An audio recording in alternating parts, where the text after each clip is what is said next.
I think it's fair to say right now the Ukrainians are winning. Now, in this time of year is when the Russians usually have one of their bigger offensives, but they've been struggling. They've been losing upwards of 35,000 troops every month. The Ukrainians are trying to drive that number up closer to 50,000. And the Russians are having a hard time replacing those troops that are killed and wounded in action. So this is a challenging time for Russia. And the momentum is shifting. The Ukrainians are even starting to, regain some territory. It's always easier to defend territory than to try to, try to regain it. So we talked about that. We talked about the changing character of land warfare in Europe with this conflict. Russia against Ukraine. I think we got to be careful about learning the right lessons from this. So we had a lot of discussions about like, what should the West, what should the United States, learn from, watching the Ukrainians who have been incredibly innovative and are literally fighting for their survival and have been, very brave and, not taking, they're not going to lie down and let this happen to them. And they're fighting courageously.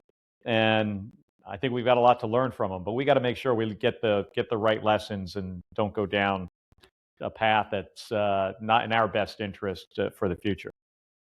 No, certainly. We had NATO Supreme Commander Wesley Clark on the program about a month ago, and he was saying similar things, that there's effectively one main lesson that we can learn from Ukraine, which is modern warfare techniques right now. They seem to be at the cutting edge of drone usage, drone interceptors.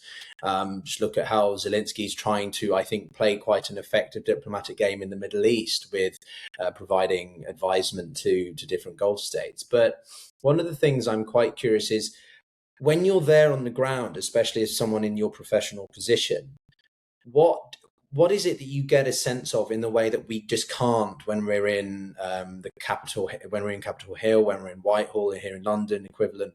What is it about being on the ground there that gives you that we just can't convey from, say, Washington? I think it's just it's the experience of being there. It's like anything. You can't, watch a video of something or, read a book and get the entire picture. It's talking to multiple people who are living this experience, every single day. It's looking at the port infrastructure, looking at the damage done by the Russians when they've attacked it.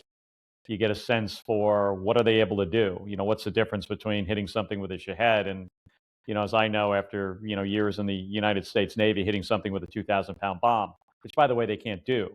The Russians don't deliver, ordnance on targets in cities, with traditional air power, with airplanes. They do it with cruise missiles and ballistic missiles, and now a lot with drones. So you can see, you can see the damage. You can understand the experience of when you're at the forum itself, like we were. And I think I had just gotten off the stage after, being there talking to the pretty much a packed house there at the Opera House, with some other panelists, including the head of the Navy, but he was on video. He couldn't make it out of Kyiv. But we get off, we get out of we get our panel done, and then we've got to go into the bunker because Odessa's under attack from the Russians. So you get that like experience of what it's like to, be a Ukrainian, who has to live through this every day now for years, right? This conflict is, now over 4 years old. And really, even though the momentum has changed, who knows, when this is going to end? It will end at some point. So I think, always being there, talking to people in person, one-on-one,